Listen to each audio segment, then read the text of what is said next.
야, 행복한 정시 기도 시간입니다.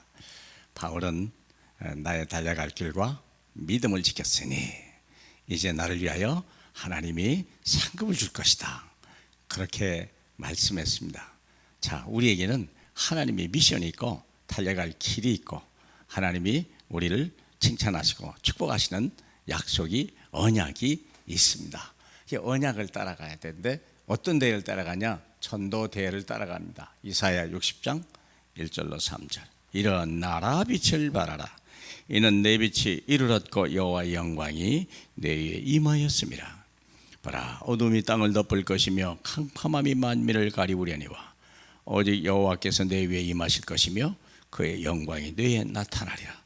나라들은 내 빛으로, 왕들은 비치는 내 광명으로 나오리라. 우리가 훌륭한 사람은 아니어도 우리가 진리를 알고 있고 인생의 답을 알고 있습니다. 이게 얼마나 큰 축복인지요.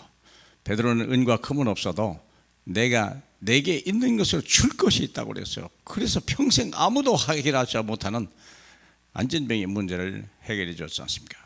우리가 전도대 큰 일을 못해도, 우리가 매일 전도지를 들고 가지는 못할지라도 내가 만남 속에 내 직장에서 조용히 기도하면서 거기서 이 전도대회에 함께 갈 자가 누구냐를 찾아낸다면 놀라운 일이 벌어지겠죠.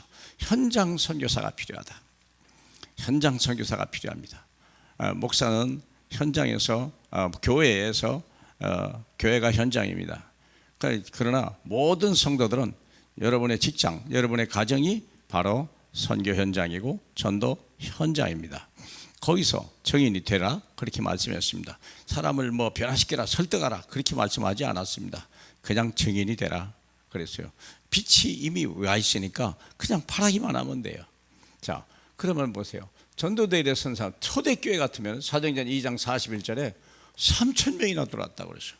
그들이 하나님이 그 사도들의 말씀을 듣고 그들이 세례를 받으며 그날에 3,000명의 제자가 섰더라. 놀라운 일입니다. 어떻게 이럴 수 있을까요? 우리도 그랬으면 좋겠어요. 근데 어쨌든 이게 사실이거든요. 어떻게 돼? 왜 그랬을까? 예수의 이름이 선포되는 곳에 모든 것이 회복되었다. 모든 사람들이 이제는 예수 이름을 전하는 자가 없고 듣는 자가 없고 그것을 마음에 심는 자가 없는 것이 오늘 이 땅의 불행이요. 사회적인 문제, 경제적인 문제, 여러 가지 질병의 문제, 지도자의 문제, 우리가 많은 말을 할 수 있겠습니다만은, 그러나 중요한 것은 뭐냐? 누구든지 예수 이름을 부르는 자는 구원을 얻으리라 그랬거든요. 어떤 환경, 어떤 문제, 어떤 사건 속에서도 구원을 받는다고 약속했거든요. 문제는 뭐냐면 이 이름을 말하는 자가 없고 이게 부름받은 자가 없다는 거죠. 그래서 전도 대회 앞에 흑암은 무너지게 되는 겁니다. 무너지게 된 것이다. 그래서 우리가 한번 생각해 보면 300명의, 우리가 알고 있는 300명의 명단을 놓고 기도하자. 저도 이렇게 저 중요한 부분은 우리 교회 안에 이미 들어와 있지만 복음 안에 못 들어오고 있고 코로나 때문에 지금 방황하는 사람들의 명단을 놓고 매일 기도를 하고 있습니다. 그리고 현장에서 30명만 영접을 해도, 그리고 1년에 3명을 넣고 말씀 운동만 해도 이건 어마어마한 거예요. 또 안 되면 1년에 1명이라도 말씀 운동할 사람을 찾아라. 칼급한 영혼이 있습니다. 그 말씀 운동을 한 사람이 어떻게 되냐? 말씀 운동을 평소 하고 있어야 돼요. 늘 말씀 운동을 어디에서, 내 직장이든지 내 가정이든지 내 만남 속에서 말씀 운동을 계속 하고 있어야 되지. 저 사람 만나서 말씀 운동한다, 물론 그것도 나쁜 건 아닙니다만은 미리 하고 있으면요, 영적인 분위기가 형성되어 있고요, 이미 와 있는 사람 속에 한 사람 들어오면 쉬운 거 아니겠어요? 그래서 이미 우리 교회 안에 있는 중직자나 성도들이요, 미리 모여서 2-3명이 자꾸 모여서 우리가 매일 기도하고, 그리고 거기서 예배하고 주의 이름을 부르고 흑암을 꺾고 이름을 놓고 기도한다면, 2-3사람이 모인 곳에 나도 함께 했다, 그 말씀 운동을 해라. 그러면 1년에 1명만 제자 나와도 3명이 모인다 그러면 1년에 3명은 전도될 거 아니냐? 그 사람 교회화 될 거 아니겠습니까? 그래서 보세요. 사도행전 6장 1절에 보니까 나중에는 말씀이 흥황한데 얼마만큼 제사장들까지도 돌아왔더라 그랬잖아요. 말씀 운동을 계속 평소에 하고 있어야 돼요. 누가 한 사람 만나면 그때 하겠다, 늦었다니까요. 미리 하고 계세요. 그냥 정없다, 혼자라도 찬송 부르고 강단 메시지 다시 또 읽어보고 녹취해보고, 그 다음에 각 교회에서 주일날 불렀던 찬송 또 불러보고, 사도행전 7장에 보니까 스데반이라는 사람은요, 유대인들 전체를 놓고 설교를 했잖아요. 말씀 운동을 한 거예요. 말씀 운동을. 그리고 사도행전 8장 4절 빌립이라고 하는 사람은요, 다 이 평신도 아닙니까? 빌립이 사마리아에 갔는데 거기서 말씀 운동을 한 거예요. 그래서 어둠의 땅이 빛의 땅으로 바꿔지고요, 슬픔의 땅이 기쁨의 땅으로 바꿔진 거예요.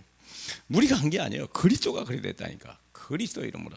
사도행전 9장 1절 5절에 보니까 하나님이 사도 바울을 누가 앞에 걸 것이냐, 다메섹에 있는 아나니아가 기도하고 있다는 걸 아는 거예요. 그리고 기도할 때 보낸 거죠. 시대적인 인물이 나온 거 아니겠습니까? 평생에 이런 사람 한 명만 전도해도 우리 인생은요, 얼마나 가치 있고 인생이 놀랍습니까? 사도행전 10장 1절로 7절에 고넬료라는 사람을 하나님이 요바에서 기도하는 베드로를 불러가지고 했죠. 사도행전 11장 스데반의 환난으로 흩어졌는데도 이들은요, 복음을 말했어요. 어떻게 그럴 수 있을까요? 우리는 원망하고 통곡하고 막 우리는 망했어 슬퍼하고 막 그럴 텐데 이들은 모든 것을 다 빼앗겼습니다. 여기도 마찬가지잖아요. 여기도 모든 사람이 다 도망가는데 예루살렘에 사도만 남겨놓고 다 도망가 버렸어요. 그런데도 불구하고 복음을 전하고, 그런데도 불구하고 안디옥을 살려내고, 이런 일이. 사랑하는 여러분, 열심히 일하시면서 우리가 기도하고 그 현장에서 분명히 감춰진 제자가 있고 내게 맡겨준 영혼이 있을 것이다. 베드로는요, 아니 바울은 풍랑 속에도 276명의 그 생명을 하나님 앞에 인수해가지고 다 살려냈지 않습니까? 저와 여러분이 그런 축복 누리시기를 주님의 이름으로 축복합니다. 우리 하나님 감사합니다. 우리가 매일 우리가 정식기도 하고 내가 바른 길로 가게 하고 하나님이 원하시는 일을 하게 하시고 하나님의 기쁨과 하나님의 영광을 위해서 일할 수 있는 저희에게 하옵소서. 예수 그리스도 이름으로 기도합니다. 아멘.